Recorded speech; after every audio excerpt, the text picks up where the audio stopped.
I'd like to tell you about the strangest secret in the world. Some years ago, the late Nobel Prize-winning Dr. Albert Schweitzer was being interviewed in London, and a reporter asked him, "Doctor, what's wrong with men today?" And the great doctor was silent a moment, and then he said, "Men simply don't think." It's about this that I want to talk with you. We live today in a golden age. This is an era that man has looked forward to, dreamed of, and worked toward for thousands of years. But since it's here, we pretty well take it for granted. We in America are particularly fortunate to live in the richest land that ever existed on the face of the earth, a land of abundant opportunity for everyone. But do you know what happens? Well, let's take 100 men who start even at the age of 25. Do you have any idea what will happen to those men by the time they're 65? These 100 men who all start even at the age of 25 believe they're going to be successful. If you asked any one of these men if he wanted to be a success, he'd tell you he did. And you'd notice that he was eager toward life, that there was a certain sparkle to his eye, an erectness to his carriage, and life seemed like a pretty interesting adventure to him. But by the time they're 65, 1 will be rich. 4 will be financially independent. 5 will still be working. 54 will be broke. Now think a moment. Out of the 100, only 5 make the grade. Now why do so many fail? What has happened to the sparkle that was there when they were 25? What's become of the dreams, the hopes, the plans? And why is there such a large disparity between what these men intended to do and what they actually accomplished? When we say about 5% achieve success, we have to define success. And here's the best definition I've ever been able to find. Success is the progressive realization of a worthy ideal. If a man is working toward a predetermined goal and knows where he's going, that man is a success. If he's not doing that, he's a failure. Success is the progressive realization of a worthy ideal.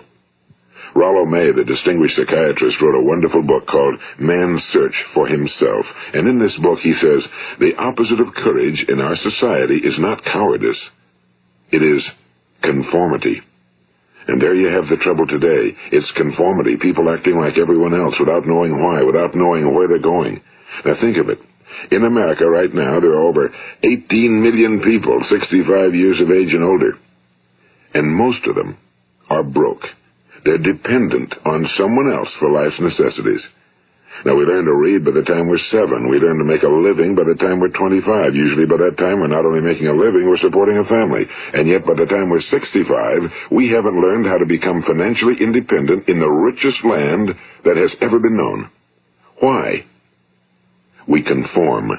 And the trouble is that we're acting like the wrong percentage group, the 95 who don't succeed. Now, why do these people conform? Well, they really don't know. These people believe that their lives are shaped by circumstances, by things that happen to them, by exterior forces. They're outer-directed people. A survey was made one time that covered a lot of men, working men, and these men were asked, "Why do you work? Why do you get up in the morning?" 19 out of 20 had no idea. If you ask them, they'll say, well, everyone goes to work in the morning, and that's the reason they do it, because everyone else is doing it. Now let's get back to our definition of success. Who succeeds? The only person who succeeds is the person who is progressively realizing a worthy ideal. He's the person who says, I'm going to become this, and then begins to work toward that goal. I'll tell you who the successful people are. A success is the school teacher who's teaching school because that's what he or she wants to do. The success is the woman who's a wife and mother because she wanted to become a wife and mother and is doing a good job of it. The success is the man who runs the corner gas station because that was his dream. That's what he wanted to do. The success is the successful salesman who wants to become a top-notch salesman and grow and build with his organization.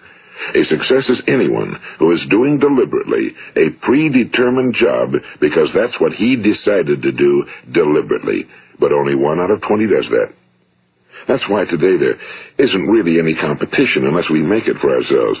Instead of competing, all we have to do is create. You know, for 20 years, I looked for the key which would determine what would happen to a human being. Was there a key I wanted to know which would make the future a promise that we could foretell to a large extent? Was there a key that would guarantee a person's becoming successful if he only knew about it and knew how to use it? Well, there is such a key, and I've found it. Have you ever wondered why so many men work so hard and honestly without ever achieving anything in particular, and others don't seem to work hard and yet seem to get everything? They seem to have the magic touch. You've heard them say that about someone. Everything he touches turns to gold. And have you ever noticed that a man who becomes successful tends to continue to become successful? And on the other hand, have you noticed how a man who's a failure tends to continue to fail? Well, it's because of goals. Some of us have goals, some don't. People with goals succeed because they know where they're going. It's that simple. Think of a ship leaving a harbor, and think of it with the complete voyage mapped out and planned. The captain and crew know exactly where it's going and how long it'll take. It has a definite goal. Now, 9,999 times out of 10,000, it will get to where it started out to get. Now let's take another ship, just like the first, only let's not put a crew on it or a captain at the helm. Let's give it no aiming point, no goal, no destination. We just start the engines and let it go. I think you'll agree with me that if it gets out of the harbor at all, it will either sink or wind up on some deserted beach, a derelict. It can't go anyplace because it has no destination and no guidance, and it's the same with a human being. Take the salesman, for example. There's no other person in the world today with the future of a good salesman. Selling is the world's highest paid profession, if we're good at it and if we know where we're going. Every company needs top-notch salesmen, and they reward those men. The sky's the limit for them. But how many can you find? Someone once said the human race is fixed, not to prevent the strong from winning, but to prevent the weak from losing. The American economy today can be likened to a convoy in time of war. The entire economy is slowed down to protect its weakest link, just as the convoy had to go at the speed that would permit its slowest vessel to remain in formation. That's why it's so easy to make a living today. It takes no particular brains or talent to make a living and support a family today. So we have a plateau of so-called security, if that's what a person's looking for. But we do have to decide how high above this plateau we want to aim. Now let's get back to the strangest secret in the world, the story that I wanted to tell you today.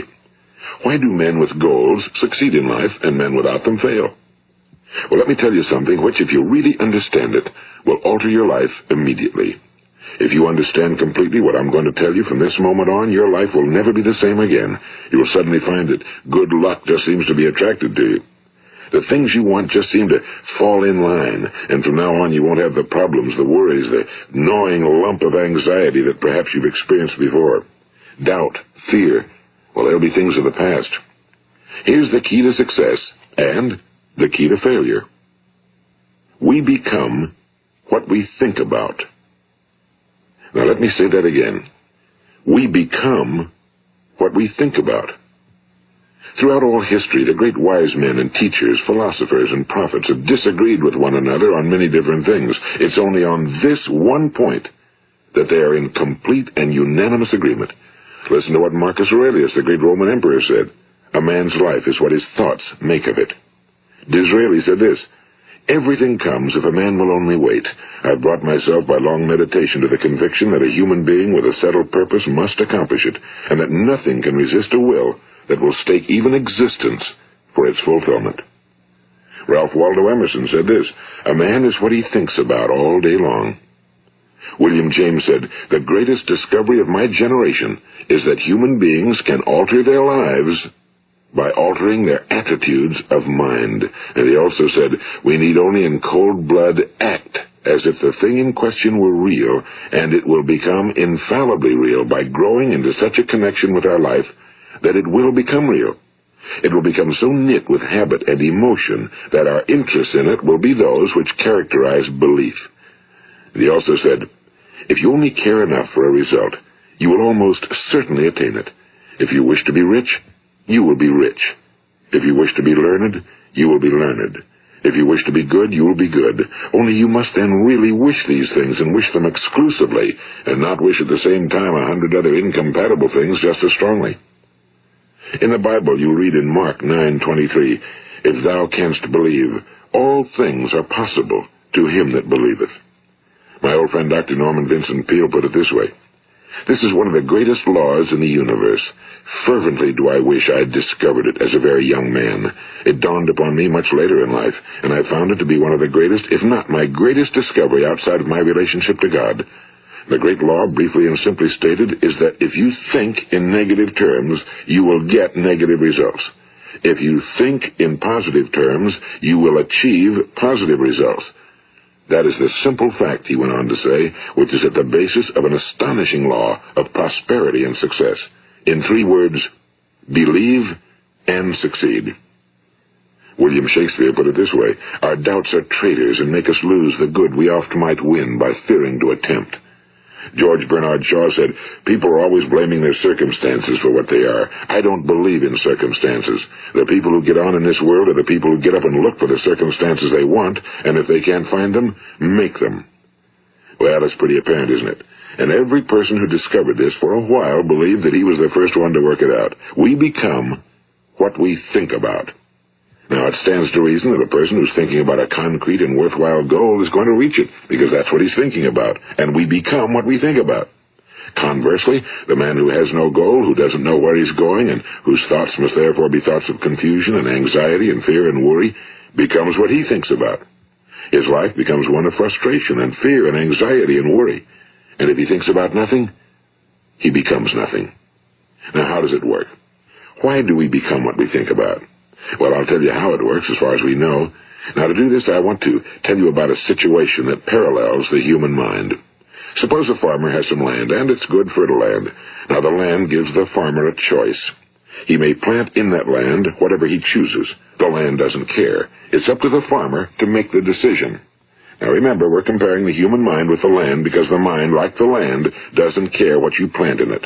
It will return what you plant, but it doesn't care what you plant. Now let's say that the farmer has 2 seeds in his hand. One is a seed of corn, the other is nightshade, a deadly poison. He digs 2 little holes in the earth and he plants both seeds, one corn, the other nightshade. He covers up the holes, waters, and takes care of the land, and what will happen? Invariably the land will return what's planted. As it's written in the Bible, as ye sow, so shall ye reap. Now remember, the land doesn't care. It'll return poison in just as wonderful abundance as it will corn. So up come the 2 plants, one corn, one poison. Now, the human mind is far more fertile, far more incredible and mysterious than the land, but it works the same way. It doesn't care what we plant. Success, failure. A concrete, worthwhile goal, or confusion. Misunderstanding, fear, anxiety, and so on. But what we plant, it must return to us. You see, the human mind is the last great unexplored continent on Earth.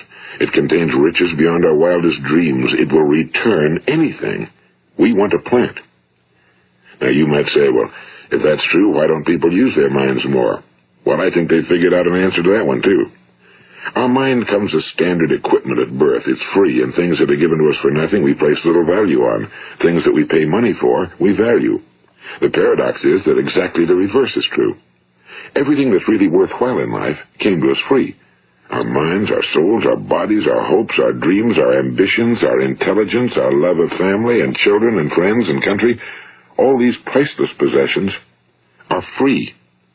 But the things that cost us money are actually very cheap and can be replaced at any time. A good man can be completely wiped out and make another fortune. He can do that several times. Even if our home burns down, we can rebuild it. But the things we got for nothing, we can never replace. The human mind isn't used because we take it for granted. Familiarity breeds contempt. It can do any kind of job we assign to it, but generally speaking, we use it for little jobs instead of big, important ones. Universities have proved that most of us are operating on about 10% or less of our abilities. So decide now, what is it you want? Plant your goal in your mind. It's the most important decision you'll ever make in your entire life. What is it you want? Do you want to be an outstanding salesman? A better worker at your particular job? Do you want to go places in your company? In your community? Do you want to get rich? All you've got to do is plant that seed in your mind, care for it, work steadily toward your goal, and it will become a reality. It not only will, there's no way that it cannot. You see, that's a law, like the laws of Sir Isaac Newton, the laws of gravity. If you get on top of a building and jump off, you'll always go down. You'll never go up, and it's the same with all the other laws of nature. They always work. They're inflexible. Think about your goal in a relaxed, positive way. Picture yourself in your mind's eye as having already achieved this goal. See yourself doing the things you will be doing when you've reached your goal. Ours has been called the phenobarbital age, the age of ulcers and nervous breakdowns and tranquilizers. At a time when medical research has raised us to a new plateau of good health and longevity, far too many of us worry ourselves into an early grave trying to cope with things in our own little personal ways without learning a few great laws that will take care of everything for us. These things we bring on ourselves through our habitual way of thinking. Every one of us is the sum total of his own thoughts. He is where he is because that's exactly where he really wants to be, whether he'll admit that or not. Each of us must live off the fruit of his thoughts in the future, because what you think today and tomorrow, next month and next year, will mold your life and determine your future. You're guided by your mind. I remember one time I was driving through eastern Arizona, and I saw one of those giant earth-moving machines roaring along the road at about 35 miles an hour with what looked like 30 tons of dirt in it, a tremendous, incredible machine, and there was a little man perched way up on top with the wheel in his hands guiding it. And as I drove along, I was struck by the similarity of that machine to the human mind. Just suppose you're sitting at the controls of such a vast source of energy. Are you going to sit back and fold your arms and let it run itself into a ditch? Or are you going to keep both hands firmly on the wheel and control and direct this power to a specific, worthwhile purpose? It's up to you. You're in the driver's seat. You see, the very law that gives us success is a two-edged sword. We must control our thinking. The same rule that can lead a man to a life of success, wealth, happiness, and all the things he ever dreamed of for himself and his family. That very same law can lead him into the gutter. It's all in how he uses it, for good or for bad. This is the strangest secret in the world. Now, why do I say it's strange, and why do I call it a secret? Actually, it isn't a secret at all. It was first promulgated by some of the earliest wise men, and it appears again and again throughout the Bible, but very few people have learned it, understand it. That's why it's strange, and why for some equally strange reason it virtually remains a secret. I believe that you could go out and walk down the main street of your town and ask one man after another what the secret of success is, and you probably wouldn't run into one man in a month who could tell you. Now, this information is enormously valuable to us if we really understand it and apply it. It's valuable to us not only for our own lives, but the lives of those around us, our families, employees, associates, and friends. Life should be an exciting adventure. It should never be a bore. A man should live fully, be alive. He should be glad to get out of bed in the morning. He should be doing a job he likes to do because he does it well. One time I heard Grove Patterson, the great late editor-in-chief of the Toledo Daily Blade, make a speech, and as he concluded his speech, he said something I've never forgotten. He said, "My years in the newspaper business have convinced me of several things. Among them, that people are basically good, and that we came from someplace, and we're going someplace. So we should make our time here an exciting adventure. The architect of the universe didn't build a stairway leading nowhere." And the greatest teacher of all, the carpenter from the plains of Galilee, gave us the secret time and time again. As ye believe, so shall it be done unto you. I've explained the strangest secret in the world and how it works. Now, on this side, I want to explain how you can prove to yourself the enormous returns possible in your own life by putting this secret to a practical test. I want you to make a test that will last 30 days. It isn't going to be easy, but if you'll give it a good try, it will completely change your life for the better. Now, back in the 17th century, Sir Isaac Newton, the English mathematician and natural philosopher, gave us some natural laws of physics which apply as much to human beings as they do to the movement of bodies in the universe. And one of these laws is that for every action, there is an equal and opposite reaction. Simply stated, as it applies to you and me, it means we can achieve nothing without paying the price. The results of your 30-day experiment will be in direct proportion to the effort you put forth. To be a doctor, you must pay the price of long years of difficult study. To be successful in selling, and remember that each of us succeeds to the extent of his ability to sell. Selling our families on our ideas, selling education in schools, selling our children on the advantages of living the good and honest life, selling our associates and employees on the importance of being exceptional people. To, of course, the profession of selling itself. But to be successful in selling our way to the good life, we must be willing to pay the price. Now, what is that price? Well, it's many things. First, it's understanding emotionally, as well as intellectually, that we literally become what we think about, that we must control our thoughts if we're to control our lives. It's understanding fully that as ye sow, so shall ye reap. Second, it's cutting away all fetters from the mind and permitting it to soar as it was divinely designed to do. It's the realization that your limitations are self-imposed and that the opportunities for you today are enormous beyond belief. It's rising above narrow-minded pettiness and prejudice. And third, it's using all your courage to force yourself to think positively on your own problem, to set a definite and clearly defined goal for yourself, to let your marvelous mind think about your goal from all possible angles, to let your imagination speculate freely upon many different possible solutions, to refuse to believe that there are any circumstances sufficiently strong to defeat you in the accomplishment of your purpose, to act promptly and decisively when your course is clear, and to keep constantly aware of the fact that you are, at this moment, standing in the middle of your own acres of diamonds, as Russell Conwell used to point out. And fourth, save at least 10% of every dollar you earn. It's also remembering that no matter what your present job, it has enormous possibilities, if you're willing to pay the price. Now let's just go over the important points in the price each of us must pay to achieve the wonderful life that can be ours. It is, of course, worth any price. 1. You will become what you think about. 2. Remember the word imagination and let your mind begin to soar. 3.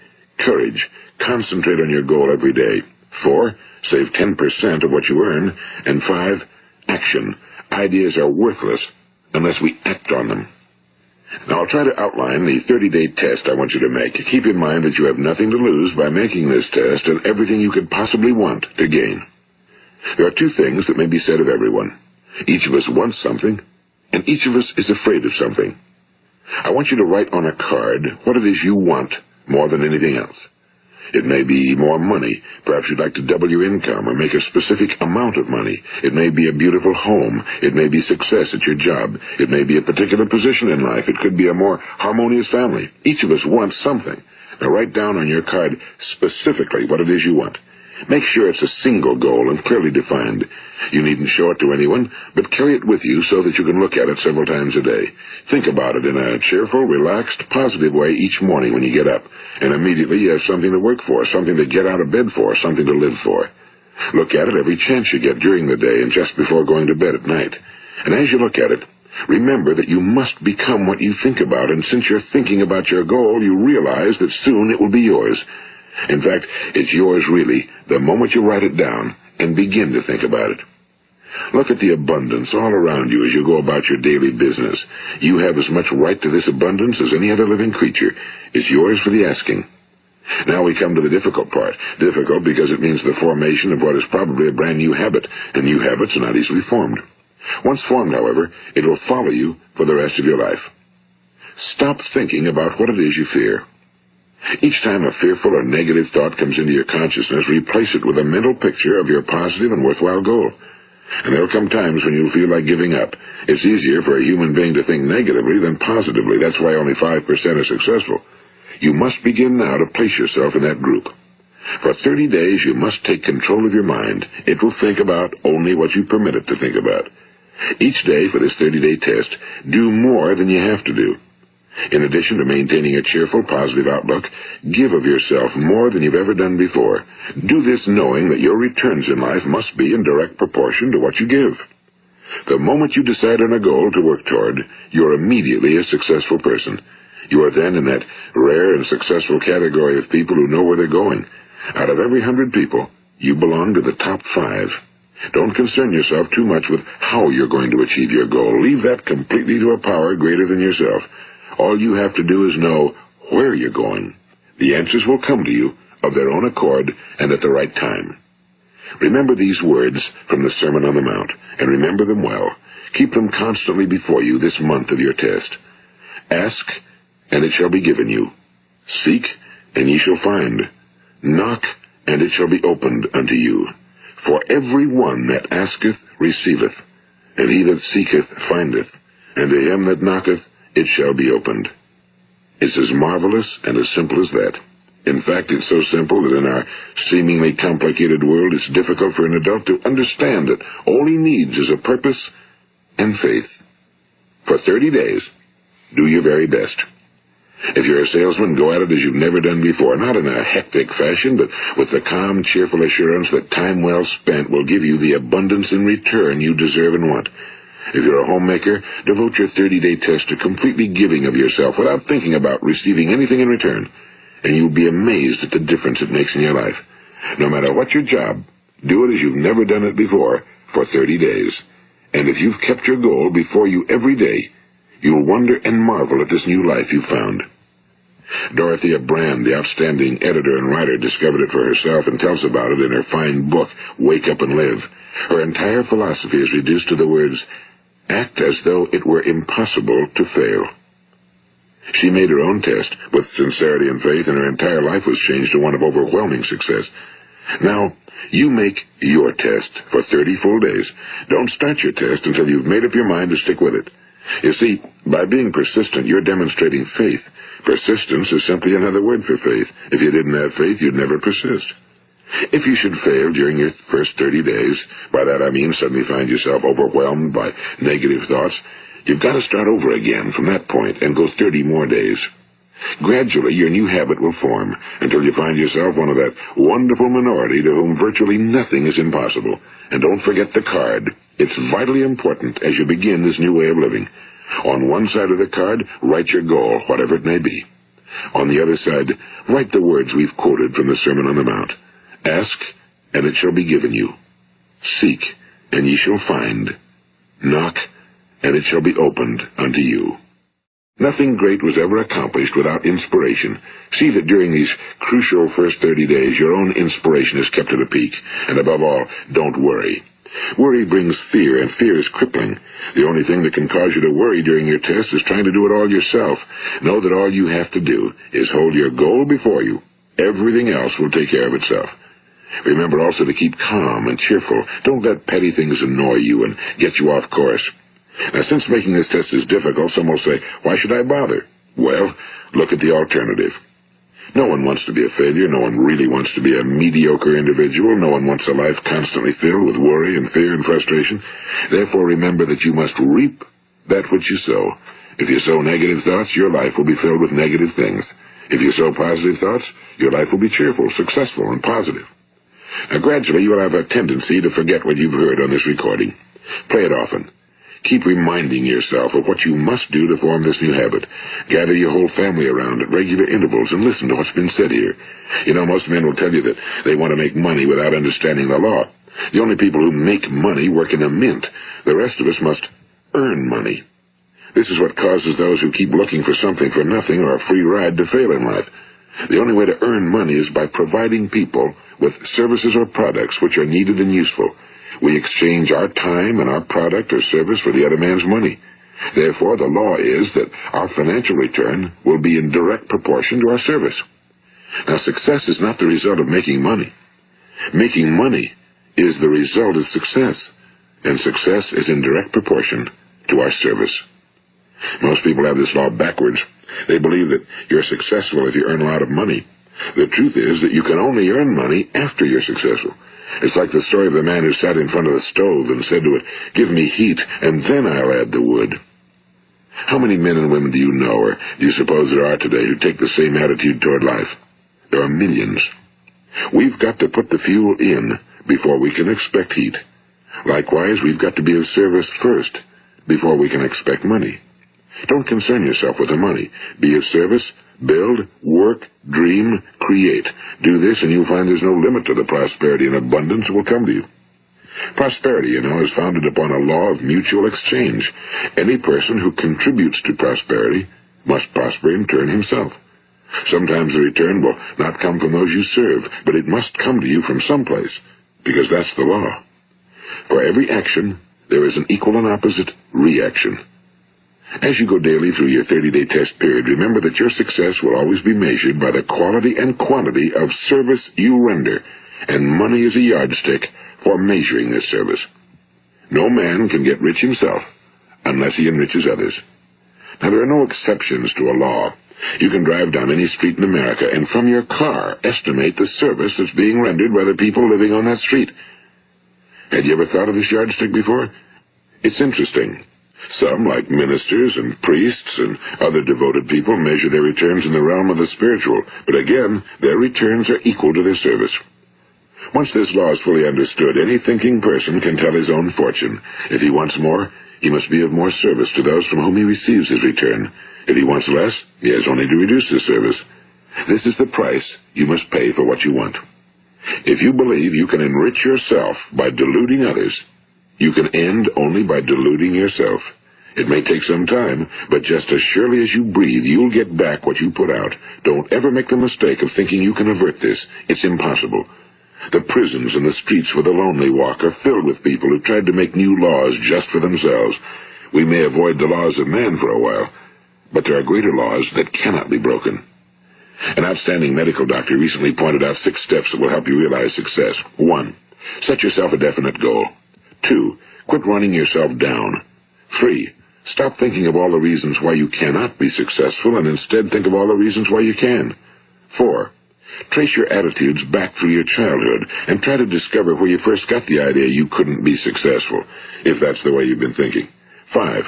Change the image you have of yourself by writing out a description of the person you would like to be. And 6. Act the part of the successful person you have decided to become.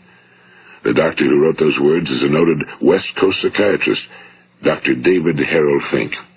Do what the experts since the dawn of recorded history have told you you must do. Pay the price by becoming the person you want to become. It's not nearly as difficult as living unsuccessfully. Make your 30-day test, then repeat it again, and each time it will become more a part of you until you'll wonder how you could ever have lived any other way. Live this new way and the floodgates of abundance will open and pour over you more riches than you may have dreamed existed. Money? Yes, lots of it. But what's more important, you'll have peace. You'll be in that wonderful minority who lead calm, cheerful, successful lives. Start today. You have nothing to lose, but you have a whole life to win. This is Earl Nightingale, and thank you.